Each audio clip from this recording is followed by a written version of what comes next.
When my parents handed my sister $76,000 for her dream business and told me I didn't deserve a single cent, something inside me broke. Stick with me while I share my story, and if it touches you, don't forget to support our channel by hitting that subscribe button, dropping a like, and sharing it with the people you care about. I'm Lena Ward, 29 years old, and I grew up in a quiet neighborhood in Ohio. My parents, Deborah and Carl, always said they treated my sister and me equally, but that was never true. My sister, Mara, 3 years younger, could do no wrong. She was the golden child, the one they bragged about at church, at parties, everywhere. I was the quiet one, the one who got good grades but never enough praise, the one who worked part-time through college, while Mara got a car for her 18th birthday. I told myself it didn't matter. I'd build my own life, my own success. But when I heard what they did for her, I realized just how deep their favoritism went. It started one Sunday at dinner. My mom smiled proudly as Mara explained her big dream, opening a clothing boutique in downtown Columbus. She just needs a little push to get started, my mom said. My dad nodded, saying, "We've decided to help her out. It's time we invest in her future." I didn't think much of it until I saw the check. $76,000. My jaw nearly hit the floor. That was more than I made in a year. I asked, "Wait, you're giving her all that?" Dad said casually, "It's not a gift. It's support. Mara has potential." I laughed a little, trying to keep calm. "What about me? I've been working on my own business idea. Could I get some help too?" My mom looked at me like I had said something stupid. "Lena, you don't need to start a business. You have a job. You're fine."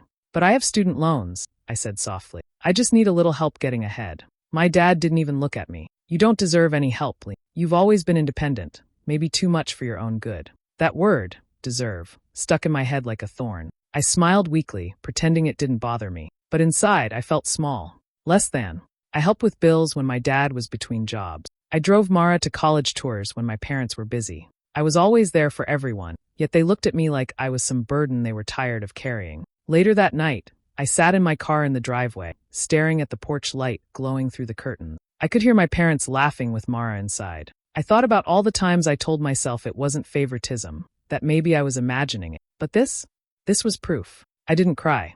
I didn't shout. I just sat there, letting the hurt settle into something colder. A quiet kind of anger. I realized then that love in my family had always come with conditions. Mara got theirs in full. I got the leftovers. And for the first time, I didn't want their approval anymore. That night, I made myself a promise. I'd build something on my own, something real, and I'd never need to ask them for a single thing again. They thought I didn't deserve anything. But one day, they'd see exactly what I was worth. Mara had always been the perfect daughter. At least, that's what everyone said. When we were kids, she could spill milk on the carpet, and somehow Mom would smile and call it cute. I'd get scolded for breathing too loudly. It was like living in a world where one of us shined, and the other was invisible. Growing up, I tried to earn the same warmth Mara got so easily. I'd bring home good grades, help clean the kitchen, do chores without being asked, but nothing seemed to matter. Mom would clap her hands and say, "Did you see what Mara drew? She's so creative." Or, "Mara got a B on her math test. She's improving." Meanwhile, when I got straight A's, Dad would just nod, eyes still on the TV. By the time we were adults, the pattern had turned into habit. Mara's mistakes became stories of bravery, and my successes were treated like background noise. If I mentioned a project at work, Mom would change the subject. But when Mara said she was thinking about starting a boutique, the whole room lit up. My parents leaned forward like she was announcing a cure for cancer. At family dinners, it got worse. I'd come straight from my office job, tired but proud, ready to relax and share a few updates. Mom would serve Mara the biggest slice of roast and say, "We're so proud of her ambition." Then she'd glance at me and add, "You're lucky to have a steady job, Lena. Security is important." The tone made steady sound like boring. I stopped trying to compete. You can't win a race when the finish line keeps moving. But even then, I couldn't escape the comparisons. My aunt would pull me aside and whisper, "Your sister's business idea is so bold. You must be proud of her." I'd smile, pretending it didn't sting. Inside, it felt like being erased one sentence at a time. One summer afternoon, we had a family barbecue in the backyard. The smell of grilled corn and charcoal filled the air. I was refilling lemonade when I heard Mom's voice behind the fence, soft but clear. She was talking to my uncle. "Mara's just got that spark," she said. "She's meant for big things. Lena, she just never had potential." I froze, my hands still on the pitcher. The ice clinked against the glass, sharp and hollow. I didn't move or breathe until I heard them laugh and change the subject. I stood there a long time, staring at the bubbles rising in the lemonade. Later that evening, while everyone was eating dessert, I sat apart under the porch light. The laughter around the table felt far away. For years, I had brushed off their favoritism as normal. Every family has a favorite, right? But that moment, those exact words, cut too deep to ignore. I realized that it wasn't just about love. It was about value. They had decided who was worth investing in, who was worth believing in. And I wasn't on that list. I didn't cry or argue. I didn't confront them. I just decided quietly that it was over. I wouldn't beg for what they'd never give me. I'd make my own way, on my own terms. While Mara soaked in their praise, I started thinking about how I could turn my frustration into something useful, something real. That night, when the guests left and the dishes were stacked in the sink, I walked out to my car and sat there again, the same way I had after the $76,000 check. Only this time, the sadness was gone. It had turned into a plan. I had finally decided to take a step for myself. I wanted to start small, something real, something I could build with my own two hands. After weeks of research and late nights, I put together a plan for a renovation business. Nothing fancy, just restoring old furniture and small homes. It was practical, honest work, and I knew I could make it grow. All I needed was a small loan. I met with the bank, showed them my plan, and everything looked promising until the manager said, "We just need a guarantor, someone with property or stable income to back the loan." My stomach tightened. I already knew what that meant. That evening, I drove to my parents' house. The smell of new paint hit me as soon as I walked in. They were redecorating again, something Mara had suggested. She was in the living room, showing Mom samples of fabrics and talking about aesthetic balance. Dad was nodding like she was a genius. When I told them about my business idea, they barely looked up. "I just need a guarantor for a small loan," I said carefully. "It's not risky and I'll handle everything. I just need someone to sign with me." Mom smiled in that polite, dismissive way. "Lena, sweetheart, we're already supporting one entrepreneur," she said. "We can't stretch ourselves thin." Dad chuckled. "Yeah, we've got our hands full with Mara's shop. You don't want us to overextend, do you?" Mara grinned from the couch, pretending to scroll on her phone. "It's probably better that way. Business is stressful. You wouldn't like it." The way she said it, soft, fake concerned, made something in me tighten. I thanked them anyway, trying not to show how much it hurt. As I walked out, I couldn't help noticing the brand new car parked in the driveway. Mara's. A shiny white SUV, probably leased with the money they'd given her. Through the window, I saw boxes stacked near the stairs, inventory for her boutique. New furniture too. Everything she wanted was handed to her, while I was treated like I was asking for charity. That night, I drove to see Drew, my boyfriend. His garage smelled like oil and steel. He was bent over a truck, grease on his hands, calm as always. He looked up and saw my face before I even said a word. "They said no," he asked. I nodded.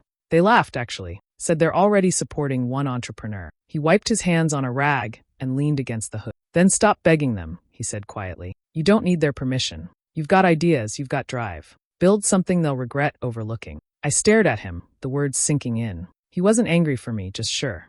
That steady kind of faith I'd never gotten from anyone else. Later that night, I sat at my small kitchen table with my laptop open and a blank notebook beside me. I started sketching out ideas. Not dreams, not wishes, plans. I listed tools I'd need, training I could take, local auctions for cheap furniture. I even mapped out how to use my weekends and evenings without quitting my job right away. The longer I wrote, the lighter I felt. No one was coming to rescue me, but maybe I didn't need rescuing. I worked until the sun started to rise, the paper filled with rough sketches and numbers. When I finally put my pen down, I looked at the messy lines and thought, this is mine. No borrowed money. No conditions. No one's approval. Just me. The days started to blend together. Office work by day, repairs and sanding by night. Drew's garage became my workshop. The smell of sawdust and varnish clung to everything I owned, and I didn't mind one bit. On weekends, we'd scour thrift stores and auctions, buying worn-out chairs and scratched tables that no one wanted. I'd take them home, tear off the peeling paint, and give them new life. At first, I ruined more pieces than I saved. The wood would split, or the stain would dry uneven. Still, I kept going. Every mistake taught me something. I watched tutorials late into the night, my laptop covered in dust and coffee stains. I learned how to use a circular saw, how to patch drywall, how to read blueprint. I wasn't just fixing furniture anymore. I was building a future. Drew didn't talk much, but he was there for every late-night experiment. Sometimes he'd hand me a tool. Sometimes he'd just nod, like he already knew I'd figure it out. We worked side by side in silence, our movements steady and sure. Every paycheck I earned, I tucked away, half for bills, half for supplies. I lived simply, bought nothing extra, and watched my savings slowly grow. While I was learning, Mara was spending. Word got around that her boutique wasn't doing well. She'd ordered too much inventory, rented a bigger space than she needed, and hired friends who barely showed up. Instead of fixing her mistakes, she threw parties to promote the brand. My parents bragged about her events, calling them marketing, as if a champagne brunch could save her business. One evening, I stopped by their house to drop off a few tools Dad had lent me. The mood inside was tense. Papers were spread across the dining table, bank statements, receipts, and a real estate folder I recognized. Mom's voice was sharp, almost panicked. "We can sell the cabin," she said. "That'll cover the shortfall until next quarter." My chest tightened. The cabin was the old family property by the lake, the one place I'd always loved. It was supposed to stay in the family, but apparently Mara's boutique came first. Dad sighed heavily and nodded. "She just needs one more chance," he said. I stood there in the doorway, unseen, listening to them trade away a piece of our history like it was nothing. Not once did they mention responsibility. Not once did they ask Mara to stand on her own. Later, when I told Drew, he just shook his head. "They'll never stop bailing her out," he said. "You can't teach someone to swim if you keep pulling them back onto the dock." I didn't answer. I didn't even want to talk about it anymore. But that night, I opened a notebook and started writing things down. Dates, amounts, decisions, every unfair thing I'd seen. Not because I planned to use it yet, but because I wanted to remember. Every time they sold something, every time Mara failed and got rescued, I wrote it down. It became a quiet record of how things really were behind the smiling family photos. Weeks turned into months. My hands toughened, my projects started selling online, and the savings account that once sat empty began to grow. I didn't tell my parents a word. I let them think I was still just working my safe office job. While they poured their energy into saving Mara's crumbling dream, I built mine in silence, board by board, nail by nail. It all started unraveling faster than anyone expected. Mara's boutique, once the pride of every family gathering, began to sink. The signs had been there, half-empty shelves, unpaid bills, her distracted smile, but no one wanted to admit it. Not until the day she called my parents in tears. Her business partner had disappeared, taking a chunk of the store's funds with him. She claimed he'd tricked her, that he was handling the finances, and she never saw it coming. I knew Mara well enough to guess she hadn't looked closely at anything that wasn't glamorous. The money, the planning, the paperwork, those parts had never interested her. Mom rushed to her side immediately. I heard about it when Dad called, his voice tight. "Your sister's been betrayed," he said. "We're going to help her rebuild." I didn't ask how. I already knew what that meant. A week later, they sold more of their savings. The cabin was already gone, and now Dad mentioned touching their retirement account. "Just until she stabilizes," he said. I bit my tongue so hard it hurt. At work, while I balanced invoices for my small renovation jobs, I thought about Mara sitting in her fancy shop, surrounded by boxes she couldn't pay for. I should have felt pity, but what I felt instead was something sharper, clarity. Every time she stumbled, someone caught her. Every time I stumbled, I had to crawl back up alone. When I visited home that Sunday, Mara was there, sitting on the couch in sweats, scrolling through her phone like she hadn't just lost everything. Mom hovered near her, offering tea and sympathy. "She just needs a fresh start," she kept saying. I waited for a moment to speak, then said quietly, "If she wants, I can help her reorganize. Maybe figure out a way to." Mom cut me off, her voice suddenly sharp. "You wouldn't understand what it's like to try." For a second, I thought I'd misheard her. "Excuse me?" She shook her head like it wasn't worth explaining. "You've always played it safe. You've never risked anything." I looked at Mara, expecting her to say something, but she only stared at her nails. My hands trembled, not from anger, but from the effort to stay calm. They had no idea how many nights I'd spent covered in paint and dust, learning everything from scratch. No idea how many times I'd risked every dollar I had to buy one more set of tools or materials. I didn't argue. I just stood there for a moment, watching my mother fuss over my sister, the same scene I'd seen 1,000 times before. Then I turned and left. Outside, the cold air hit my face, and I took a long breath. My truck smelled like cedar and old varnish, my kind of comfort. I drove straight to my workshop. Inside, the lights buzzed softly, and rows of sanded furniture waited to be finished. Orders had started coming in faster than I could fill them. A local realtor wanted me to stage a few renovated homes. I was finally starting to see the shape of something real. I looked around the space, at the tools I'd bought piece by piece, at the notes pinned to the wall, at the growing stack of invoices marked paid. No one had given me a single cent. No one had told me I could do it. And somehow that made every inch of progress feel 10 times heavier, 10 times truer. While my parents poured their last savings into saving Mara, I poured everything I had into building something that didn't need saving. 2 years passed quietly, but they were the hardest and most important years of my life. The workshop that once fit in Drew's garage had turned into a proper studio with 3 steady employees. We restored kitchens, remodeled small homes, and even designed custom furniture for local clients. My name started to mean something in our town. One morning, a small magazine ran a piece titled, "Reviving Homes with Heart, the Woman Behind Ward Restorations." Seeing my face in print didn't make me feel proud. It made me feel calm, like I'd finally stepped out from under a long shadow. I didn't tell my parents about the article. They never asked what I was doing, and I stopped offering updates. It was easier that way. My studio was my world now, a place filled with the smell of pine and varnish instead of judgment. Drew handled deliveries. My team laughed while painting walls. Every day felt like progress measured by work, not approval. Then, one Saturday, I got an invitation. Mara's 30th birthday dinner. My parents wanted the whole family together. I almost didn't go, but Drew said softly, "You should. Not for them, for you." The restaurant they chose was fancy, all dim lights and polished silver. Mara was already at the head of the table, wearing a dress that looked expensive, but didn't quite fit right. The boutique had closed months earlier, but she'd started calling herself a consultant. My parents greeted me with smiles that felt rehearsed. As we ordered, they filled the air with talk about Mara's resilience. Mom said, "It takes strength to start again after setbacks," and Dad added, "She's learning valuable lessons." No one asked how my work was going. Not one question. I sipped my wine, listening. The conversation circled around Mara's new projects, none of which sounded real. I stayed quiet, not out of shyness, but because I didn't know them stories anymore. Midway through dinner, Mara leaned toward me, her words slurring just slightly. "You know," she said, smirking, "you always wanted what I have." Her tone was playful, but it carried the same edge it always had, the one meant to keep me in my place. For a long moment, I looked at her. The same sister who'd gotten everything and learned nothing. The same one they still called brave, while I'd built my life from scraps.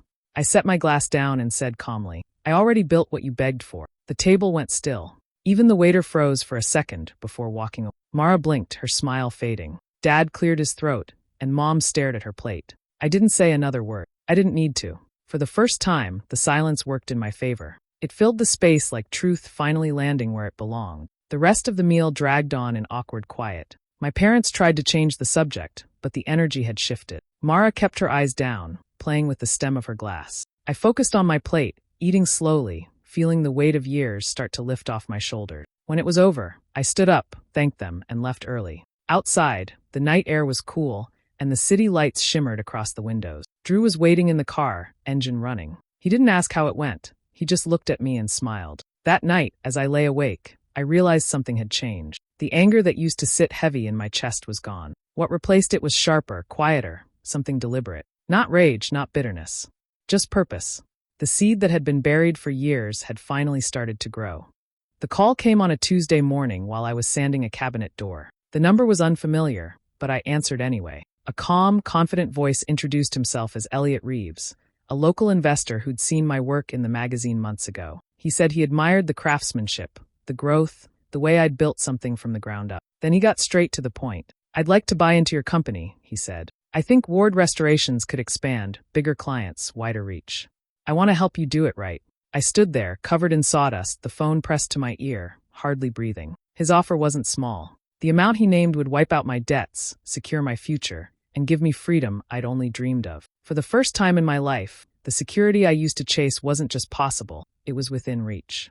I met him 2 days later in a downtown office that smelled faintly of leather and coffee. He was genuine, kind, and smart. By the end of the meeting, we had an agreement in principle. When I left, the city lights reflected off the building's glass, and for the first time, I felt untouchable. The news spread quickly. Smaller towns always whisper. Within a week, my parents called. It was the first time they'd phoned me in months.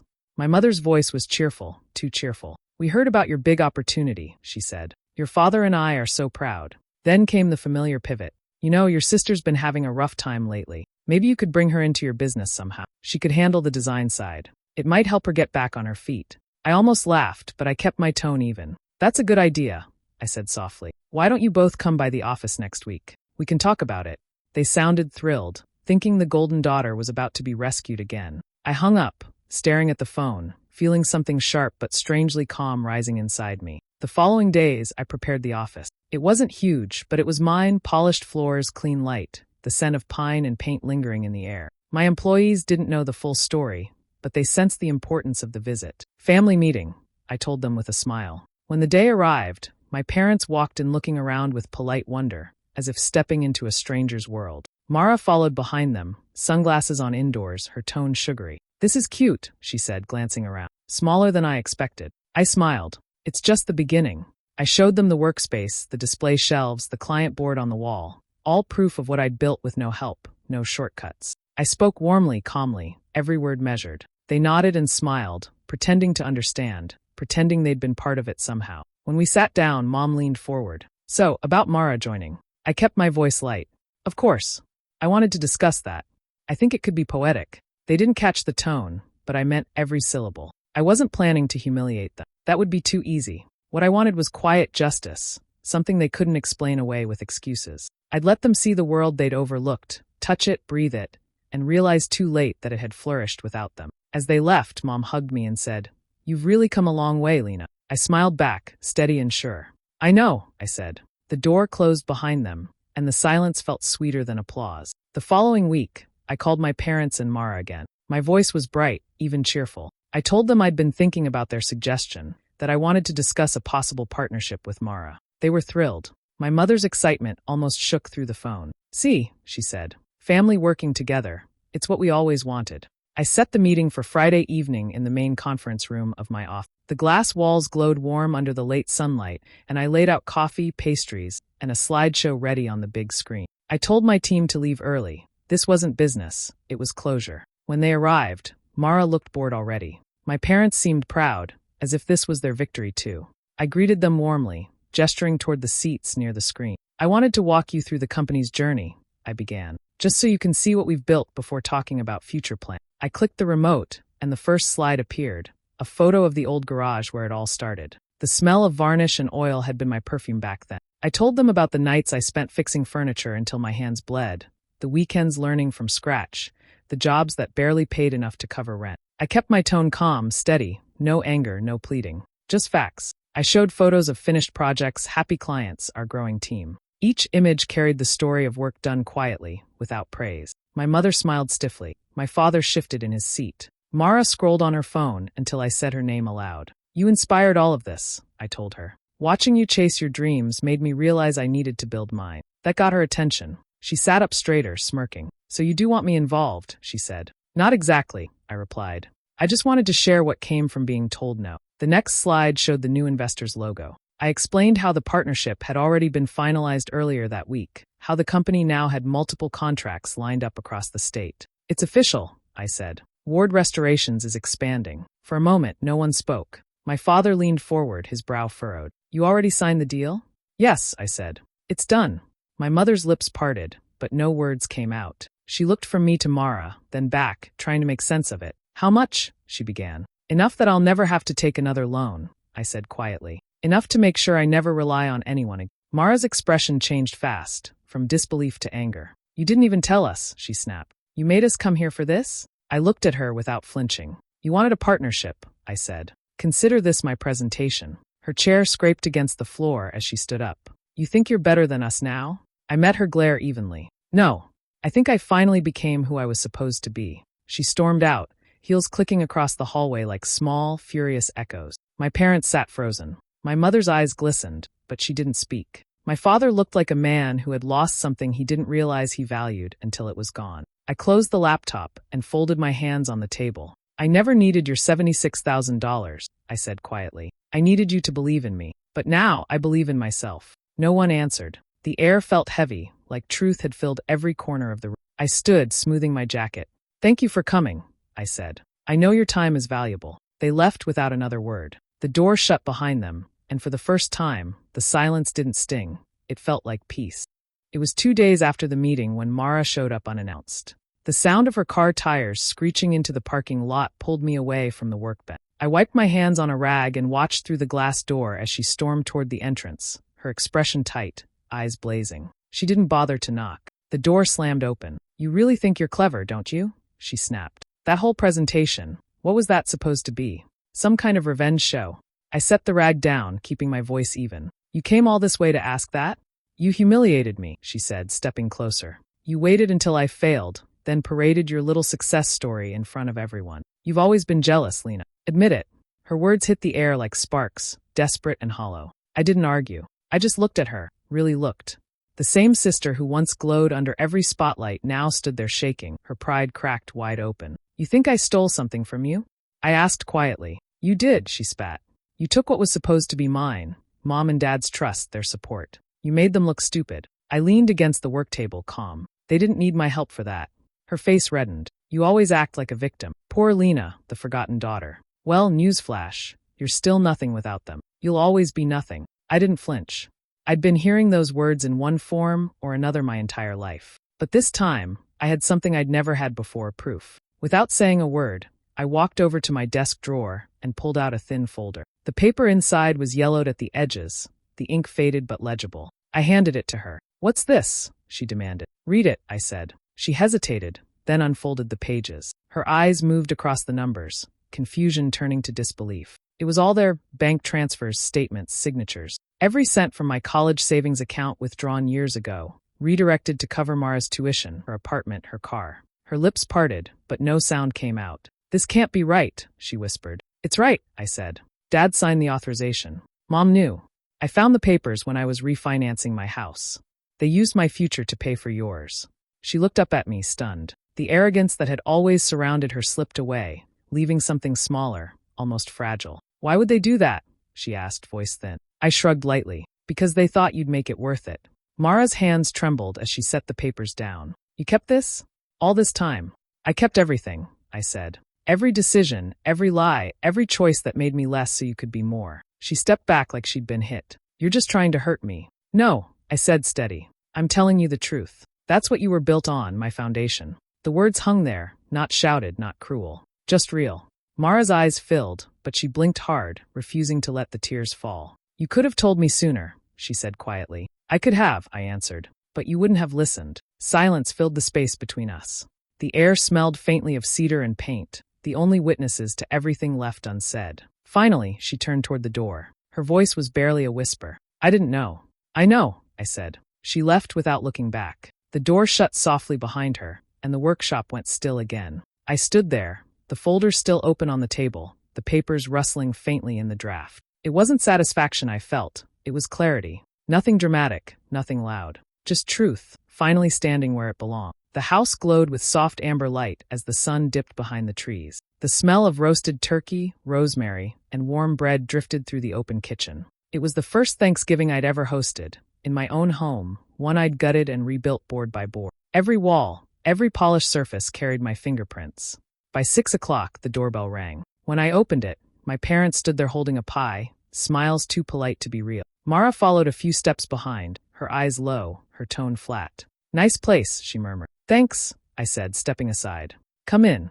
The dining room was set with quiet elegance. Wooden table, brass candle holders, fresh pine garlands stretched across the center. I'd built the table myself from reclaimed oak, the kind of work that still left faint scars on my hand. My father ran a palm across its edge, nodding once. Sturdy, he said. It's solid, I replied. Did it myself. They exchanged glances but said nothing. Conversation felt like walking on glass, polite, careful, each word chosen too slowly. Mara scrolled through her phone until my mother gave her a look. When we finally sat down, the silverware clinked gently against the plates. My mother cleared her throat. The house is beautiful, Lena, she said, eyes flicking across the crown molding, the hand-sanded floors. You must have hired someone good. I looked at her, then smiled. No, it's what I built with nothing, just like you said I deserved. The knife in my hand caught the candlelight as I began carving the turkey. The sound of the blade sliding through the meat filled the silence that followed. No one moved. My father's fork froze midair. Mara looked at the table, her face pale. I didn't raise my voice, didn't push the moment. I just served the food one piece at a time, the same way I'd built my life, steady, precise, patient. After a few minutes, my mother tried again. You've done well for yourself, she said softly. I have, I answered, setting down the knife. I learned that you don't need approval to build something lasting. No one responded. The only sound was the faint ticking of the clock on the wall and the crackle from the fireplace. The warmth of it touched my back, but the air around the table felt cool, almost brittle. Mara finally whispered, You're really not going to let it go, are you? I met her eyes calm. There's nothing left to let go of. She looked away, her fork untouched. My father shifted uncomfortably, muttered something about the cranberry sauce. My mother dabbed at her napkin, pretending to fuss with her plate. I poured wine into their glasses, the deep red catching the light like blood and ruby. To family, I said quietly, and to what we build for ourselves. They nodded, hesitant, and raised their glasses. The clink was soft, hollow. Dinner went on in uneasy silence. They complimented the food, the decor, the garden visible through the window, but the words felt thin, half-hearted. The truth sat between us, heavy and unspoken, and I didn't need to say anything more. When the plates were cleared and the candles burned low, my parents stood to leave. My mother hugged me first, quick, stiff, like she wasn't sure how. "You've really made a life for yourself," she said. I smiled faintly. "I have." Mara lingered at the door, eyes glistening. For a moment, I thought she might speak, but she only nodded and walked out into the cool night air. When the door closed, the house went quiet again. The scent of dinner still hung in the air, rich and familiar. I looked around at everything I'd built. Every inch earned, every piece a reminder of what silence can create when it's filled with purpose. No shouting, no grand victory, just peace, steady, unshakable.